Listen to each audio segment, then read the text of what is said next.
আপনি যখন ইফতার করতে বসবেন তখন আল্লাহর দরবারে বলবেন, হে আল্লাহ,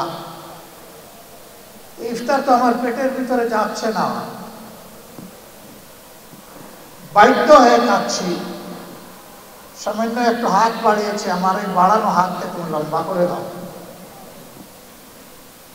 আমার এই সামান্য সাদাকাকে তুমি আমার কুরবানি হিসাবে কবুল করো। আর গাজার অভুক্ত বিপন্ন রক্তাক্ত ভাই বোনদের জন্য এর মাধ্যমে তুমি কল্যাণ দান করো। বিবেকের যদি মৃত্যু না হতো তাহলে এইভাবে মানবতা কাঁদত না, এইভাবে শিশু বলতো না, হে আল্লাহ তুলে নিয়ে যাও, শুনেছি জান্নাতে খাবারও পাওয়া যাবে, পানিও পাওয়া যাবে, কিছুই তো এখানে পাচ্ছি না,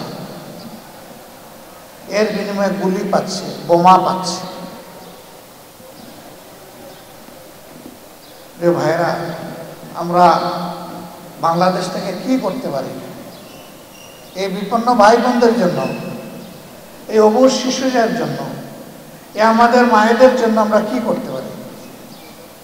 হ্যাঁ, প্রথমত সেজদায় গিয়ে চোখের পানি দিয়ে আল্লাহর দরবারে দোয়া করো যে আল্লাহ মজলুমকে সাহায্য করো আর জালিমকে তুমি সামলাও। আমরা দোয়া করতে পারি, হে আল্লাহ, যে মুসলমানগুলার দিল মরে গেছে তাদের দিলে জীবন ফিরিয়ে দাও,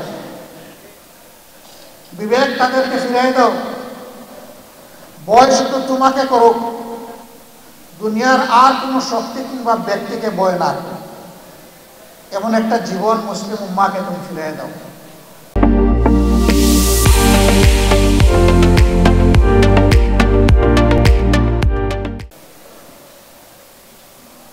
আমরা শেষদায় গিয়ে বলতে পারি, হে আল্লাহ, আপাগর আব্দুল মুত্তালিব রক্ষা করে নাই, তুমি আবাবিল পাঠিয়ে রক্ষা করেছ,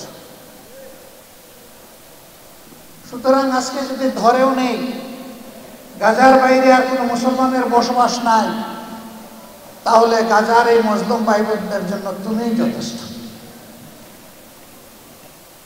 শেষদায় গিয়ে আল্লাহ তাআলার দরবারে আমরা চোখের পানি দিয়ে দোয়া করতে পারি। আর কি করতে পারি? আর করতে পারি আমরা আমর বিল মারুফ ও নাহি আনিল মুনকারের অংশ হিসাবে, ন্যায়ের নির্দেশ এবং অন্যায়ের বিরোধিতা এর অংশ হিসাবে আমরা এই জঘন্য গণহত্যার বিরুদ্ধে বিক্ষোভ করে চিৎকার দিয়ে বলতে পারি যে এটা অন্যায়, এটা বন্ধ করতে হবে। আমাদের কথায় বন্ধ যদি নাও হয়, আওয়াজ যদি ইসরায়েলের জালিম শাসকদের কানে নাও ঢুকে, আল্লাহর আরশে পৌঁছবে ইনশাআল্লাহ। তাহলে সব জায়গা থেকে প্রতিবাদ হবে, বিশেষ কোনো দল নয়, গোষ্ঠী নয়, শুধু মুসলমান নয়, যারা মানুষ বলে পরিচয় দেয় তাদের প্রতিবাদ করা উচিত। এত বড় জুলুম, আসমানের নিচে জমিনের উপরে যারা চুপ করে বসে থাকবে, তারা মানুষ বলে নিজেকে পরিচয় দেওয়ার অধিকার রাখে না। সম্মানিত ভাইরা, আর কি করতে পারি? আর যদি আল্লাহ দুটি দানা দিতেন, তাহলে মুখে করে ওই চোখের পানি দিয়ে বুক বাসানো শিশুর জন্য এক বোতল পানি আর দুটা খেজুর কামড় দিয়ে নিয়ে গিয়ে বলতাম, এটা তুমি একটু খাও, সে দানা তো আমাদের গজাবে না, তাহলে কোনো না কোনো রাস্তা বের করতে হবে। এই বিপন্ন ভাই বোনদের কাছে আমরা কিছু পাঠাতে পারি কিনা?